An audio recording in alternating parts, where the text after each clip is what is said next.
while we're waiting for Maya. My name is Riikka Theresa Innanen. I am a Kundalini yoga teacher. I'm a coach. My background is in arts, dancer, choreographer, filmmaker, installation maker, teaching arts at the university as well. And I'm also have a background in asylum rights activism. So that's where I come from. And hopefully soon, yes, we have also Maya here so that we can talk together. Hi. Hi. Yes. So Hi, everyone. yeah, so we're talking here for a while, and please tell us where you're coming from, where you're joining in, who you are, and also if you have any questions, we try to be able to monitor them and answer. Sometimes they pass by too fast, but we'll try to include those into our conversation. Let me see if I can add a little bit of light. Go on, Maya, it's all yours now. Okay. Hi, everyone. My name's Maya. I live in Montreal, Quebec, in Canada, in a nice, giant, cold place for half the year. So we're entering that dark, cold time right now. It's not my favorite, but it presents interesting challenges, spiritual challenges. I'm a writer of many stripes. I have a background in different forms of activism and community organizing, and Indigenous solidarity activism specifically here in Quebec. I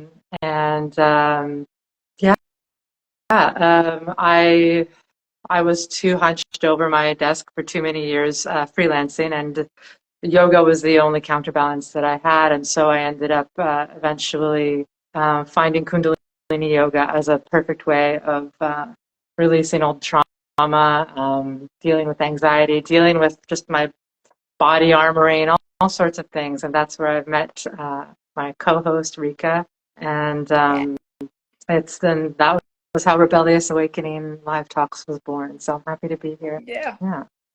If I can get. Somehow my lighting is really odd today, but yeah.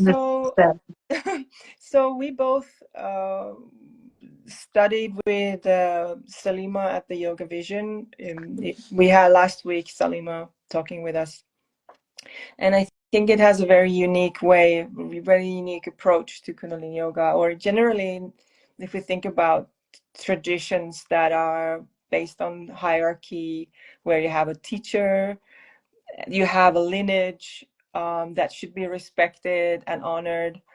And yeah, you yourself have an interesting connection to what it means that, and yes, we're always drawn to people who can catalyze or empower our transformation, they tend to be charismatic people. They tend to be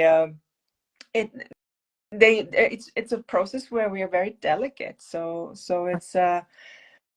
it's very touch and go, and at the same time, we, like I said, it's at the same time, while we are embarking on this journey where we're very vulnerable, we also want to honor the lineage that we're learning from, so that we might not actually even have tools to navigate that if it's not from our own cultural background, like in our, well, your case is not, but my case is that Kundalini yoga is not at all from my cultural background. So yeah, tell me. There's a lot there. I was drawn to study with Salima and Yoga Vision specifically because her approach was different from others that I'd seen, and I think you can relate to this as well, where there's just there's been a lot of and it's not just in Kundalini yoga, I think in different types of yoga as well, where it's just taught differently. And in Kundalini specifically, I guess more militaristically is the word that's sometimes used, where there's a lot of like pushing through and forcing through sometimes maybe. Whereas Salima really has a very trauma-informed approach, one that really emphasizes the inner intuition that lives in all of us and which ultimately unites us. And my own story, I mean, I do have a personal story to share here. Our topic today is gurus, and so Yeah. I do have a personal story to share.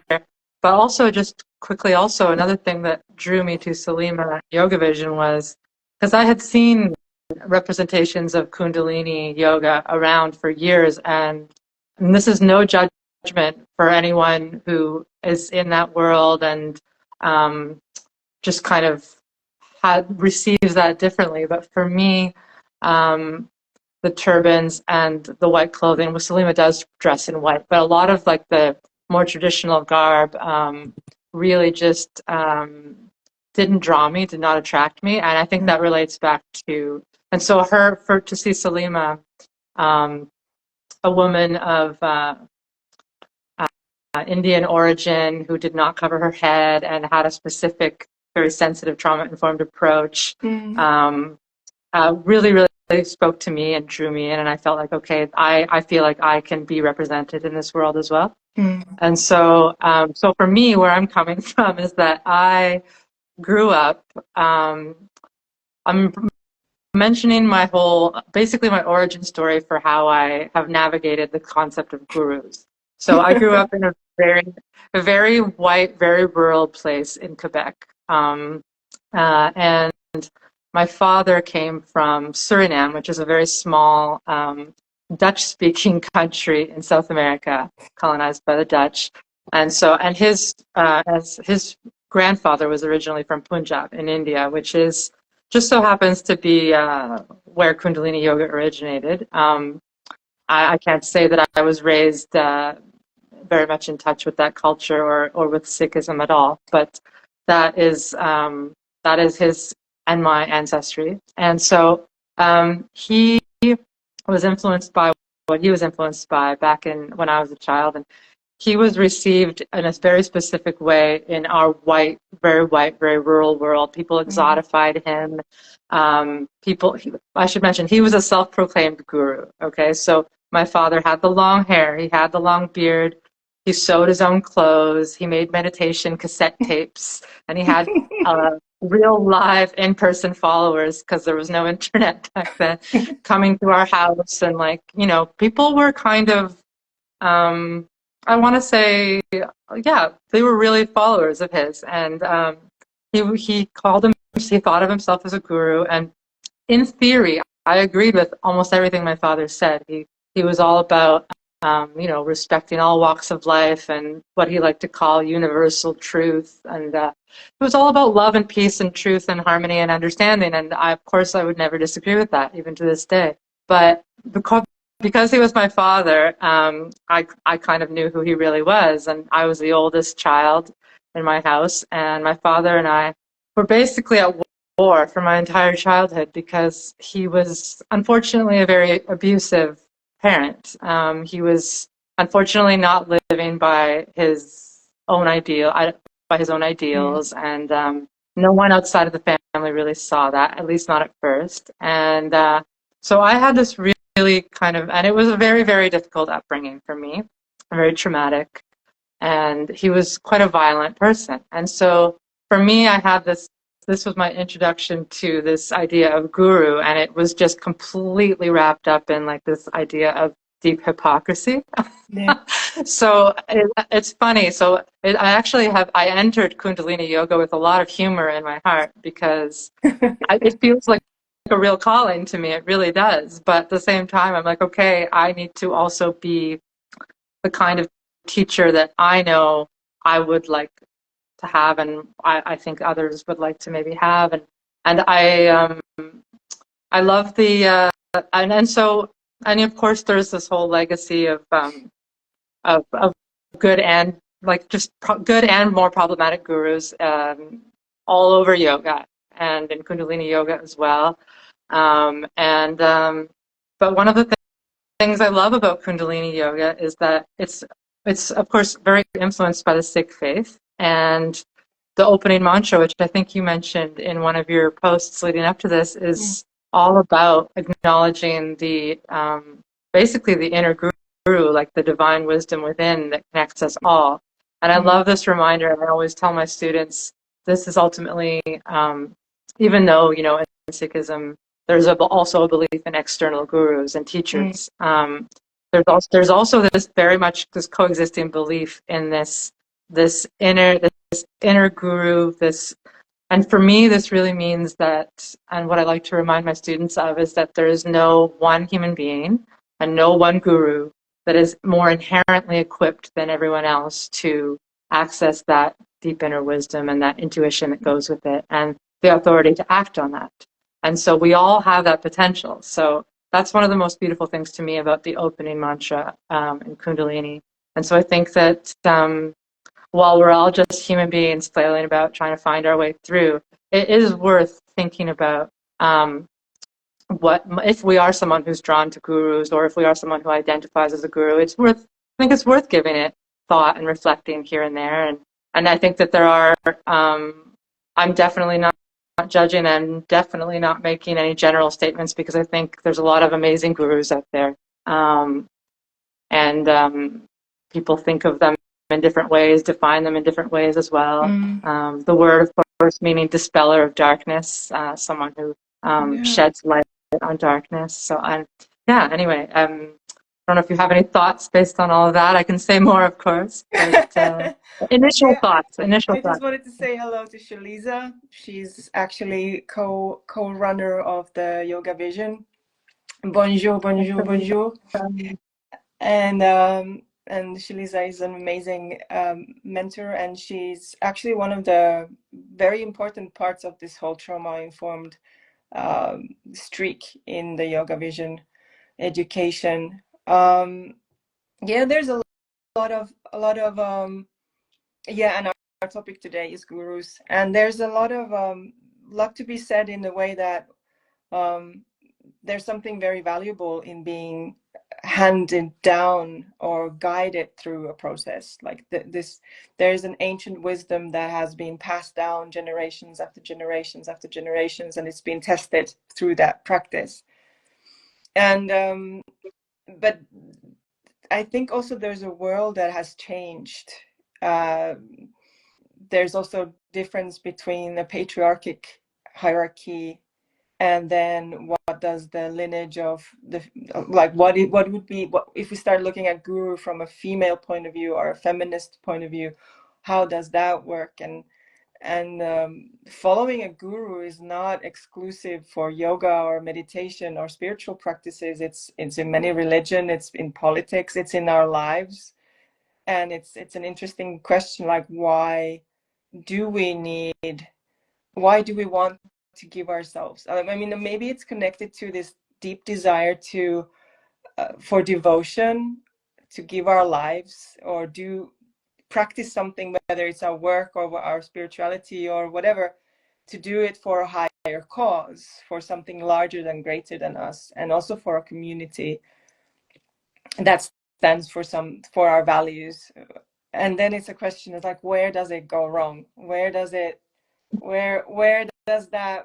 sweet spot flip into losing our agency, losing our ability to think clearly, losing our ability to be responsible for our own, what happens to ourselves, but also what happens to others, and maybe also this courage of calling out when things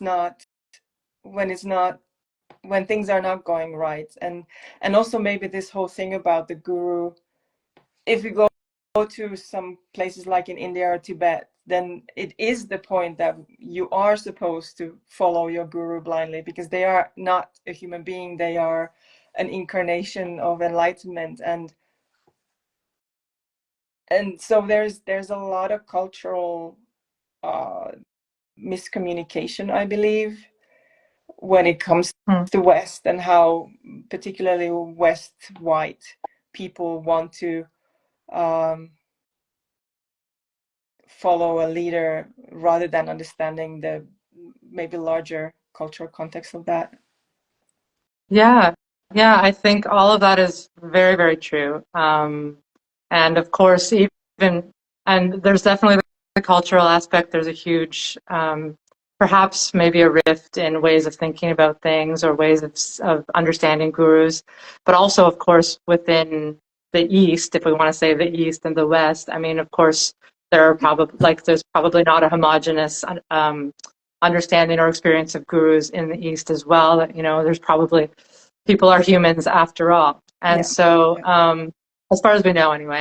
And so for me, I've thought about a lot about what draws people to gurus, and I think that there's something so beautiful, especially when you start bringing up women gurus.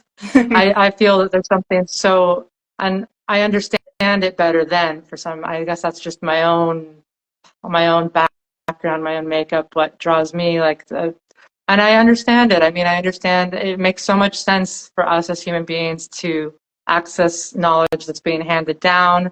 It's like when you're in a corporate environment, we would call it institutional knowledge, and that's really important. So just having someone who's been there, who's in touch with, why wouldn't we? Why would we just go blindly into Googling something? Why would we not want to learn from a real human being who's connected to other real human beings? That makes perfect sense to me. At the same time, and I really understand that myself, and I really feel like in many ways our teacher Salima is somewhat of a guru in a really lovely and beautiful way. But I'm not sure if she would choose that word herself. But of course, others may define guru in a stricter way. But for me, I feel like there's this thing that happens when it does go wrong, where we as human beings, we crave knowledge, and we crave wisdom, and we crave something larger than ourselves, and all of that makes sense. But something we also often get really attached to is this idea that this like need for formulas, like for things Mm. to, for like this kind of a formula that works for all things or all people, or it's very different. We're such a diverse lot, like us human beings. We're all so different. We have such different experiences and backgrounds and needs and inner mechanisms, but we still are attached as on the whole as a race of humans to sorry, there was a call there, to basically um, finding the formula, finding the protocol that Yeah. works all the time in a specific situation. And when in reality, we're all case by case basis all the time. And that's what it needs to be, but it's not as convenient and it's not as efficient. And you see this in the world at large in corporate business, but you also see it, unfortunately, in the spiritual world. And it does happen. And so I think that's where it can sort of get dangerous in terms of when this following of a guru sort of becomes replaces our own ability to discern a Mm. little bit, like, because ultimately, and the ironic thing is that for me anyway, Kundalini yoga is so much about, like, when you follow it to its heart, is so much about learning how to discern, learning to tap into your own intuition, Mm. learning to listen to your own inner voice. So to me, I feel like there must be a real disconnect that sometimes happens, where the protocol is being followed, the formula is being followed, something very deep is being felt, but the discernment is blocked somehow. And so we Mm. are complicated beings. So it's worth unpacking and thinking about, because once we unpack and think about that, there's so much more room to just move freely into actually into actual knowledge and wisdom and inner guidance um, and yeah, I mean, no one's a perfect student and no one's a perfect teacher. And I think maybe that's at the heart of just Mm.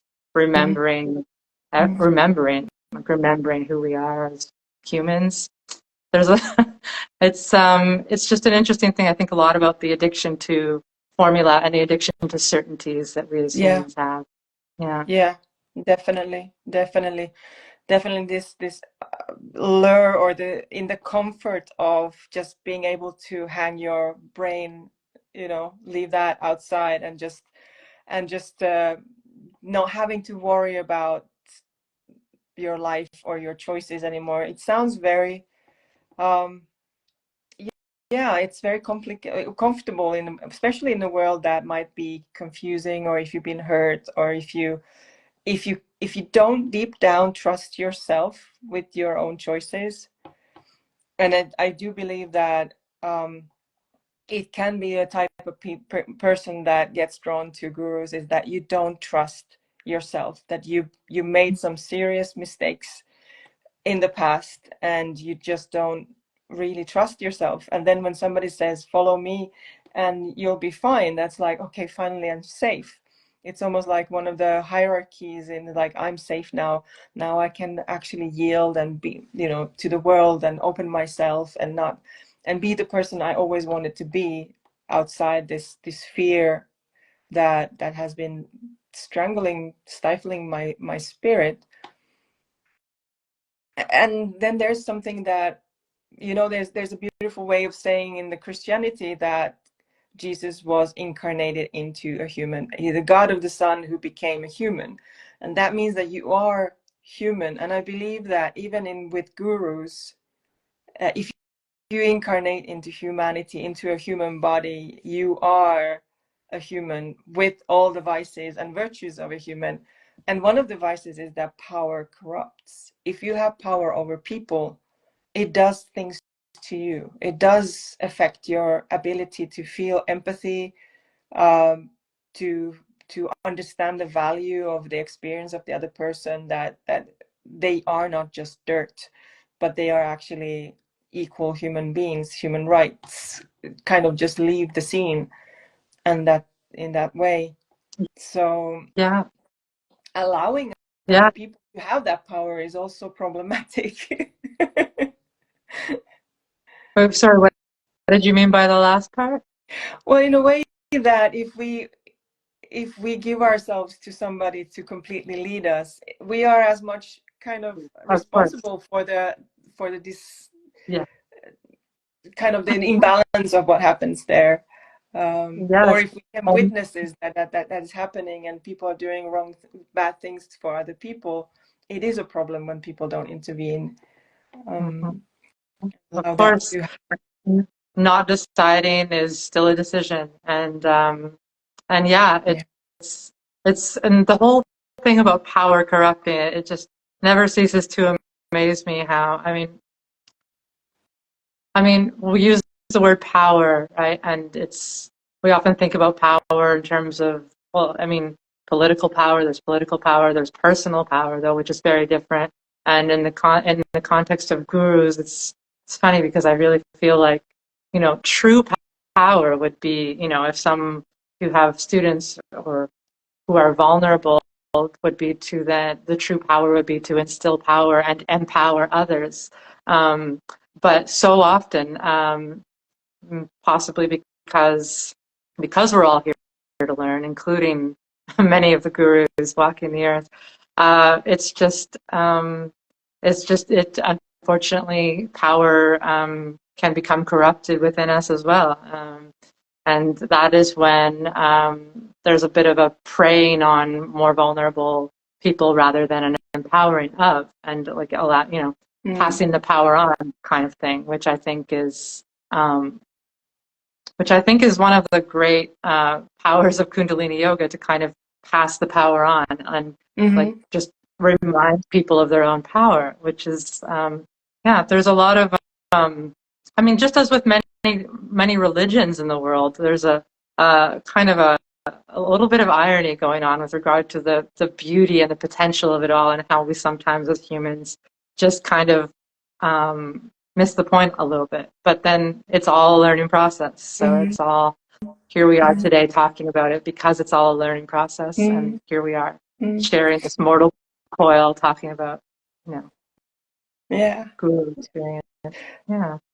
Yeah. So just to tell people who just joined us that I'm Riikka and this is Maya, and we are Rebellious Awakening Conversations. We are talking about these things every week with different topics. Our interest is to see how our background in activism and art kind of connects to spiritual growth and Kundalini yoga.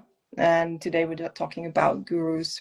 And But what do you, I've there are some even current gurus who say that us who have not been learning through them or similar to them, that we are kind of not, that it doesn't really, like it doesn't count, or that we are now true followers of Kundalini yoga, for example, or any kind of Indian tradition. What do you think about that? Well, I mean, there are also many people out there who question the existence of Kundalini yoga within the yoga tradition as well, right? Question the origins of that. There's a lot of different types of questioning and different types of conversations and complicated controversies to be had within Kundalini yoga and yoga in general. But I would personally, my response to that would just be that for me, I have to listen to my body above any other external human telling me what I should or shouldn't be doing. And the fact for me is that Kundalini yoga is the most healing practice I have found, and it's been the same thing for almost everyone I have had the honor of teaching so far in my very, very short time. It's just an incredibly potent and powerful medicine, and it's an honor to learn it and an honor to pass it on. And I think we need to do so respectfully and transparently by sharing as much as we can about its origins, about its influences, and all of that. I think that is non-negotiable for me and should be for other teachers as well. For me, the reality is that we're living in a completely globalized internet tech Aquarian era, whatever you want to call it, and arguably, there's never been more of a widespread need for these teachings than there is right now. People are suffering in so many different ways. Just every single possible way, people are suffering, and we need these practices. And so, unfortunately, I think that it's not really realistic. I mean, maybe in some cases, if it's accessible to people to have direct access to gurus that they feel good about studying with, then they absolutely should. But for most people, I think access is really important, and for most people, that looks like accessing it online, or that looks like accessing it with a teacher close to them, or that looks like accessing it through books. And I think that that being said, there is something important to remember where some people, we have to be careful when we're accessing teachings without a teacher. We have to be very careful because, like I said, this is a potent medicine, and it does take discernment. And there are because we are humans and because our experiences are so diverse, this is no exception. There is no formula. So some people will find these teachings on their own, maybe go too hard, too fast, too forcefully on their own, and not really understand, not really embody like the spirit behind them. So I think whenever possible, even if you're not following a guru per se, finding a really good teacher, at least to guide you in the beginning, is whether online or in person, is important. At least someone who's been there before that you connect with. I think that's important. But what do you say to people who make that statement about gurus and lineages, and how how we shouldn't necessarily access it if we're not going that route? Yeah. Well, there is the horizontalization of information is definitely a threat to the power hierarchy and turf wars, and who does it the right way. We know both of us have the knowledge from behind, from the kitchen, what the guru life actually is. It can be actually quite petty in a way of like about power struggles and turf wars, and it is a very different world than it was for example 50 years ago, for sure.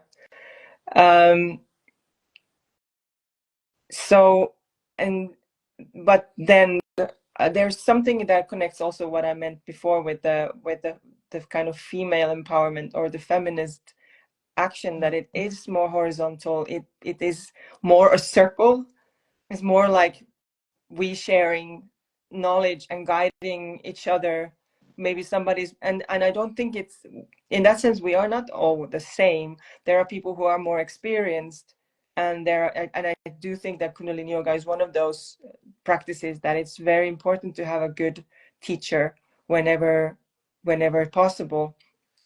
Or actually, it should be like, you shouldn't, you should have somebody good to teach you, and especially if you are online, then to be very mindful about not going too fast, too hard. And I do feel it's almost my way of giving back the that what I have received as a healing medicine. It's my duty to pass it on to the next person, not in a guru way, but as a way of, like, there, like you said, there's so much that needs to be healed, and I do feel that we have a moment of change. We have to change. It is really a sink or swim situation. If we do not heal, if we do not change on the societal level, then our species will not survive, for sure, like totally for sure. So it is a sink or swim situation, and that requires the horizontalization of information so that it can spread as fast, as wide as possible, which is completely against the idea of there's one guru and the secret teachings that are only for those who have show that we don't have, as species, we don't have the luxury anymore to go that route. We need to empower as many people as quickly as we can, so that we can heal ourselves and then heal the world and change this mechanism and this paradigm that is very dysfunctional and frankly suicidal. I agree 100%. Yeah. And not But then I also just suicidal, think, but sorry. just to end up that, but I do think that it can be a gateway, that maybe somebody starts with me and then they want to go and study with somebody higher guru, and that's fine. Go on. Sorry, I interrupted you. No, no, no, no, no, no, no. It's all perfectly on point. And I was just going to say, not just suicidal, our trajectory, but and going along with that, like very apocalyptic, like very straight line narrative. And I think about this sometimes, how we're kind of perhaps in keeping with what I mentioned earlier about our addiction to formulas and wanting uncertainty and all of that.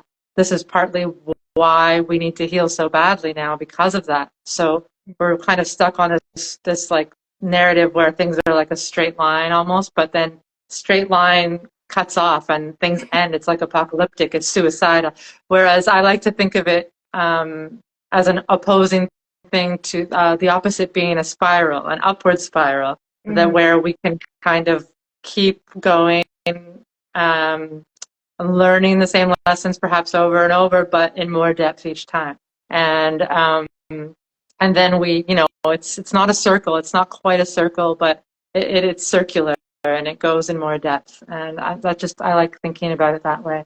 But I agree that it's really sink or swim right now. The healing it's kind of like the need for it has reached a boiling point. It's beyond description, really, where we're at right now. And that's why I think that this healing as activism idea is just so, to me, it's like so pertinent. It's so, this idea of healing as self-justice, which then has a ripple effect outward. And when we're able to heal ourselves, we're then able, the people around us in our world, our family, our friends, the people that we make contact with, they're all affected by that shift in energy, and we can spread that outwards. Even if we're not directly teaching, it's so important, that it's so imperative. Yeah. When I started Kundalini yoga, my family was saying, whatever you're doing, don't stop, because something very important changed. And it changed the whole family dynamics, and that was it was literally my experience as well. Yeah. It's definitely helped me be less rough with myself, gentler with myself, more patient with others, and and just, less kind of automatically internalizing all the horrific things in the world that are happening, Yeah. um, which Yeah. we don't want to do because we want to live to fight another day or live to bring peace another day. Yeah. Yeah. Yeah. Yeah.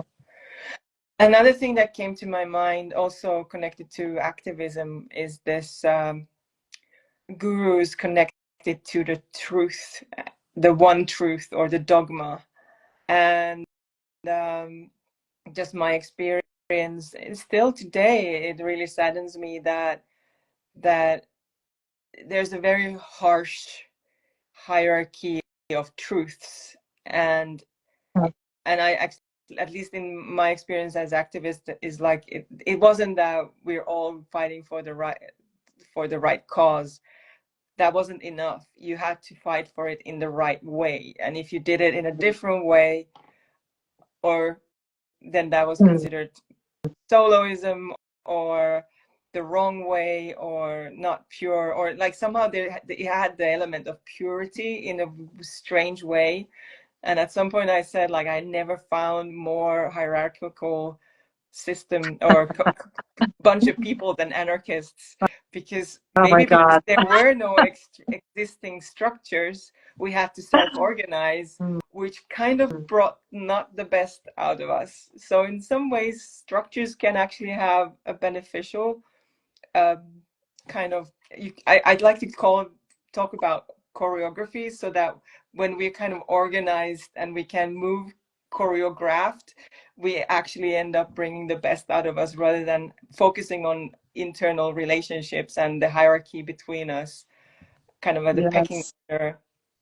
And still Yes, I today, agree. people not coming to me and asking, like, what actually happened, like, what's your side of the story, but just taking the truth out from the so-called guru, or the one that is kind of the thought authority, to take that as a kind of value, and then never circling back and asking, like, what's going on, are you okay? Like, I really, like, it's just the most human thing to do. It's just go like, hey, what's going on? We've gone through a lot of things, and I know you really well, and it doesn't sound like you, but is this really true? So that's a kind of maybe a different version of the guru, or maybe the right, that there is a, like, how to say, a set thing that is right, or somebody else. There's somebody who decides what is right and wrong, and then everybody else is kind of just following that, Yeah. despite not so nice things happening around. Yeah, well, again, it's this like need for a formula, and I've seen this in the activist world as well. I'm laughing because it's like it's I'm laughing because I've been involved in some amazing groups of activists in the past who, not even necessarily anarchists, maybe some here and there, but for me, and I've ended up joking with some of my friends over the years because it's like some corporate environments that I've seen and encountered have more mechanisms in place for accountability than some of these activist milieus, simply because, okay, and I love the idea. It's very beautiful to have this idea of non-hierarchical functioning, and I'm very much all about the horizontal sharing. I really think this is important, and I think that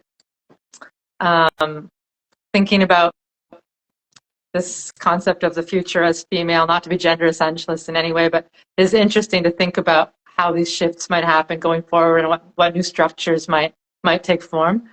But yeah, in the activist world that I know, there's very much, like, understandably so, I guess, like a real kind of like a repulsion to any structure, and kind of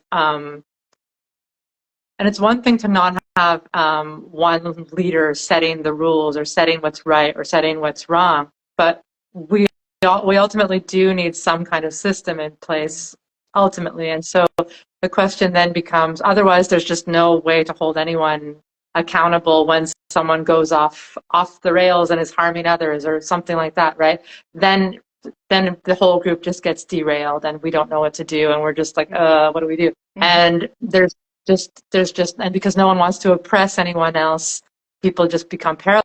paralyzed sometimes. And so some kind of system is necessary in life. And so I'm really curious because it feels like we're at a real tipping point or in the world right now, as you said. And I feel in my heart of hearts that new systems are being built even as we speak, and new ways of, seeing and understanding the world. And I can only guess where we will be leadership wise and system wise in a couple of years, and how that might shift balance wise from a select group of men telling people what's right or wrong to whatever may be coming. It's exciting and scary to think about. It's an opportunity, and it's also definitely there's an element of threat in it, but it's an opportunity. And as talking about as humans, as species, we tend to not act until the negatives of the situation weigh enough. Then when it's too painful, then we actually do something. And I hope we don't have to go really to the deep end, but who knows. There's also something very interesting, which is a complicated issue, is cross-pollination, in a sense that if you think about gurus, there's the pureness of the teaching, and with the Kundalini yoga being actually something that came from an ancient tradition, maybe also a secret tradition, then a male-dominated tradition, and then coming to West, becoming an open tradition, and also very much female-led tradition. There's something very potent about it. It's something very interesting about it, and very controversial at the same time.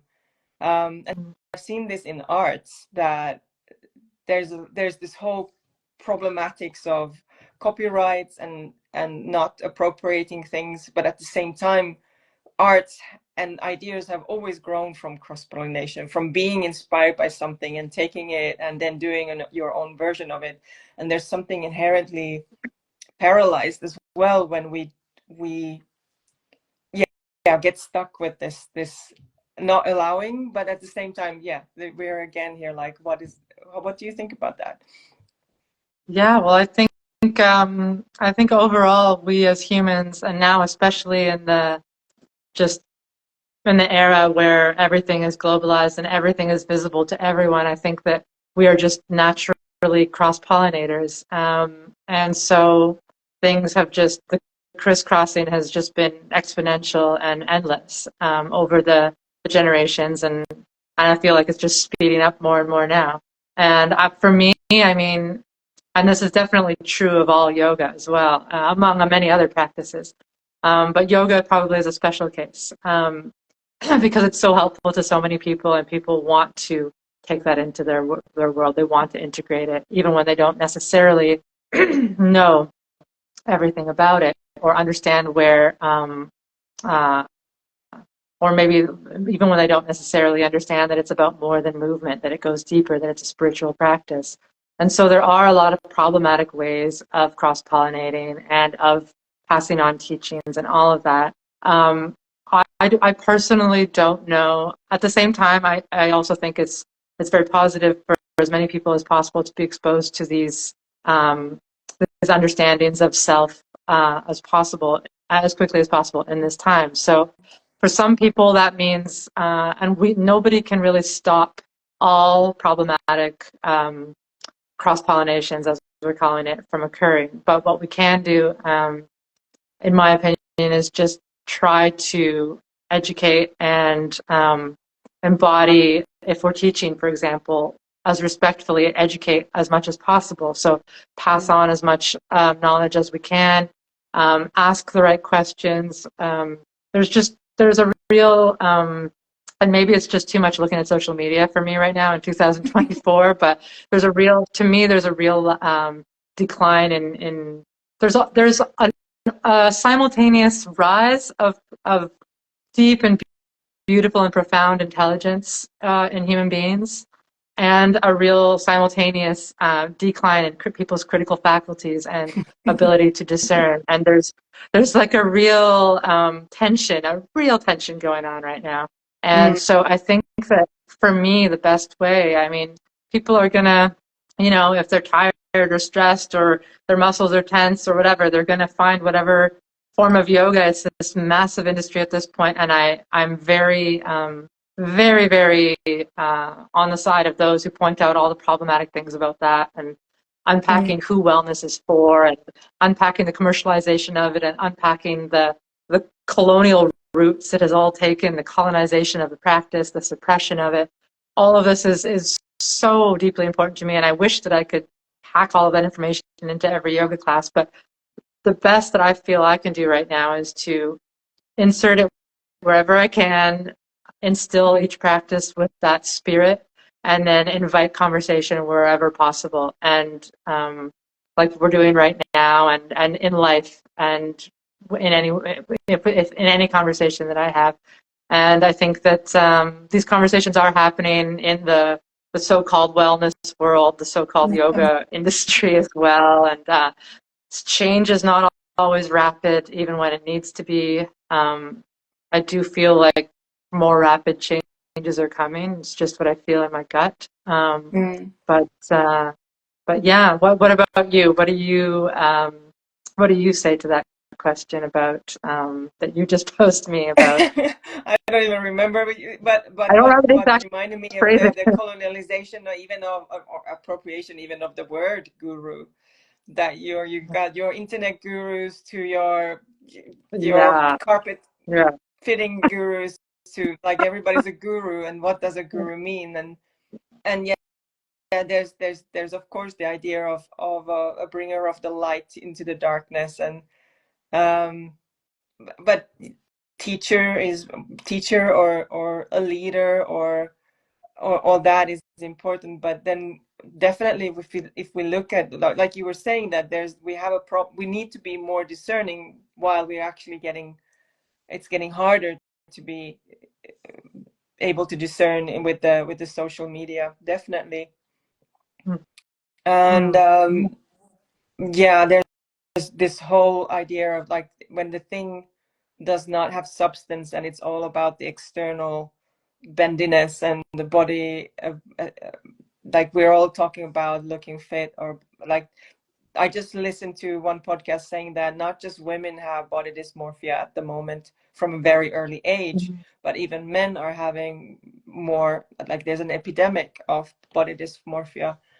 And so how can we actually be a counterbalance? And in that sense, it's good to have more different types of content online, so that people can find a little, when they just are crippled with anxiety and body dysmorphia, and saying like, you can just come here, you can sit, you can do these movements if it feels good to you, you can just be here and vibe with us, and it's okay. I think it's really, really important. And that's yeah, in that sense, it's a soft form of activism, in a way of saying like, you're okay. But it is a bit of a deafening scene. It's very loud, and it's very, very sad that the amount of time that our reality is now so much externalized from us, that it's nothing like, and that's the weight, I think, of the type of practices that we do in Kundalini yoga. But it could be maybe Tibetan meditation, or it is from another culture, but it gives us stronger tools to come back to ourselves and have our life experience, our emotions from within, from inside, rather than just having it all happening outside, not even outside of us in the world, but on a screen that is completely virtual. So it is very, very important to bring that in, and just saying that, okay, we are in the same place, we're in the same environment, but this can help you to go inwards and feel how you really feel, and come home to yourself. And maybe if I think about the gurus, that's something that I tend to lack in most gurus, is the permission to be me, to the permission to say that you are your guru, you have the wisdom, trust your own intuition, your sensation. There is of course a whole world of Maya that can be distracting, but still you need to learn to trust yourself. And most gurus do not say that. Mhm. No, I think it's true, and I think I think that that might change. I think that the direction we're heading in, while it does feel like things might get worse before they get better. I don't like to throw this phrase around, but it is kind of this feeling of excitement, but also a little bit of dread that I've been harboring in my gut these days, just for human happenings. But yeah, I do think that what needs to happen through Kundalini yoga or through Tibetan meditation, through whatever it is that we're passing on, whatever it is that helps us go from performative to from screen external, help us look inward, whatever it is, that we may be ushering in, and I hope we are ushering in, and I feel we are ushering in an era of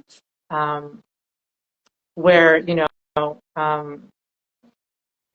this idea of guru, whether we continue to use that word or not, but this idea, it goes from very much changes from top to bottom to horizontal, as you mentioned earlier, or to even maybe even just circular. I don't know exactly what the structure will look like, but I do think that championing one another's intuition needs to be, and one's inner guidance needs to be the way of the future, because doing the opposite has got us where we are now, where we see ourselves as separate from nature, where we see ourselves as separate from the earth, where we see ourselves somehow as our destinies as separate from our individual destinies as separate from the collective destiny, which is all leading us to where we are, has led us to where we are, rather. And so, again, I think that with the right spirit we can create shifts and make change, and it's just it's really just about growing that energy as much as we possibly can in whatever way we can, while still taking care of ourselves. And for me, it actually like teaching the Kundalini yoga for me it's been fascinating for me, because I've found that even when I'm very stressed and my nervous system is on high alert and all of that, even just like teaching others brings me back down, brings me back to myself. So it's been a very interesting, it's a good for me too. So it's been a very interesting process. I'm very thankful to be having these conversations with you. Yeah. Important. Yeah. Just one thing that came to my mind, it's this again, and maybe this means I'm starting to think that whenever there's a paradox, it must be some truth in it. Instead of saying that it should be tossed away. Again, there's a paradox between this, that trusting my intuition, championing your intuition and your experience, and at the same time using the mind to understand the glitches of the mind, learning to understand that what I'm feeling is maybe not the objective truth in the situation, or maybe not a truth at all. It's a really interesting paradox in a way. Like, at the same time, the only way we can change things is that we champion each other's truth and agency, sovereignty. Yes. But at the same time, each one of us has to kind of realize and say, like, okay, I'm doing this practice to understand what kind of tricks my mind is doing to create all kinds of hormonal situations that I'm completely convinced that I'm very, very pissed off right now. How can I take distance to that and just understand what is really going on? And it's just an interesting balancing act, or a process. Maybe everything is, like you said, it's like a spiral. Like, okay, I'm here, but da da da da. So yeah, it's very important to talk about these things, and also to just mention that we are both of us are aware of both the HBO series, but also about the legacy of Yogi Bhajan, and I think it's a complicated. I think we are very much wanting to throw him under the bus and say that he was a bad man, but the story is probably a little bit more complicated and complex. And if we go into karma and into maybe that there is some kind of a reason to everything, I'm not to say that anybody's experience, as you Maya very well know, when it's shit, it's really terrible. It can be very traumatic, and it's terrible when gurus do bad things. But there's just something very interesting now in the fact that Yogi Bhajan, being an corrupted person as he was, actually frees the actual practice from worshipping him as a guru. Absolutely. No, absolutely. And it's, you know, I really think that as human beings, one of our greatest superpowers is the ability to hold paradox. I mean, the main, like, the world that we're existing in right now, the one where critical faculty might be on a decline among some, and where, like, understand there's a tension between this growing, beautiful, deep, profound intelligence and this declining ability to discern.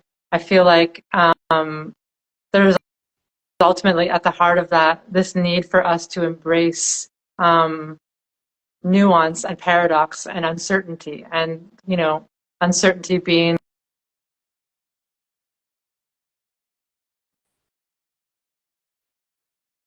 I'm the last person that's ever going to, you know, excuse any type of behavior of a predator or of a problematic guru, an abusive guru. I have really, I grew up with a father who was very much, Yogi Bhajan reminds me of my own father, I'm not going to lie.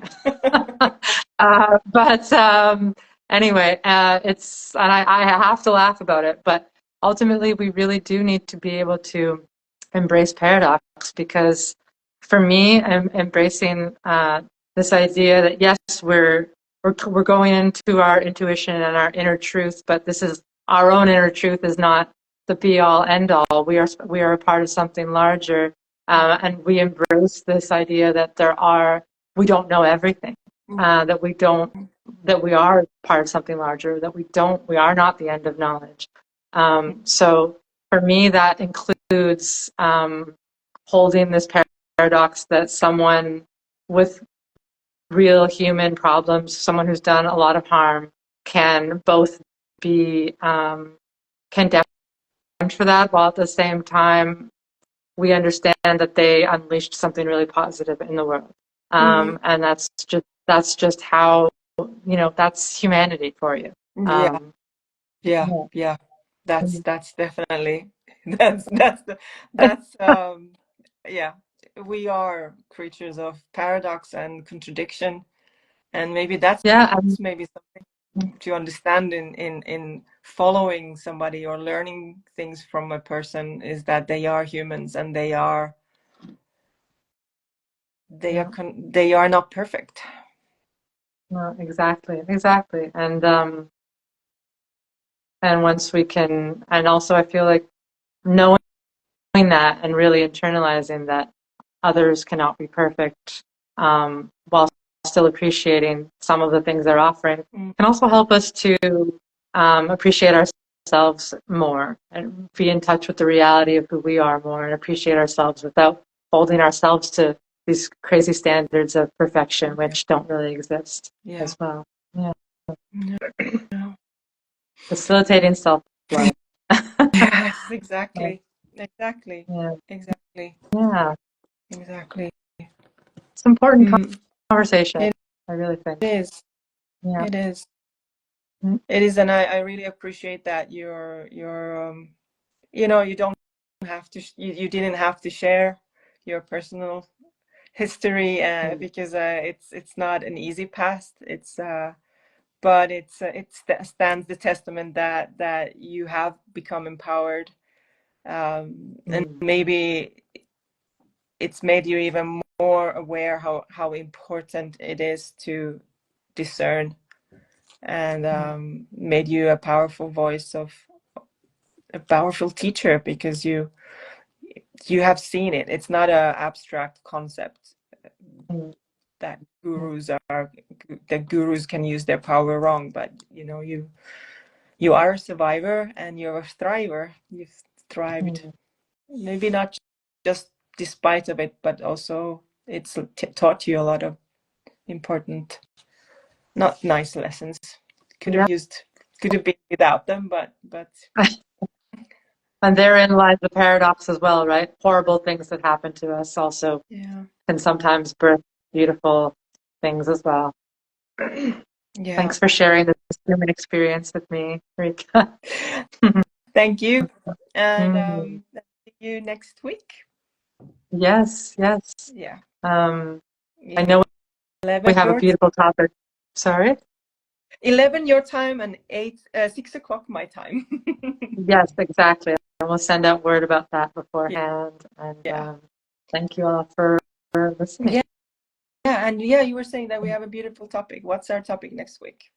Well, I was trying to remember the proper wording for what we decided on, and it was around gender, wasn't it? And identity. Yeah.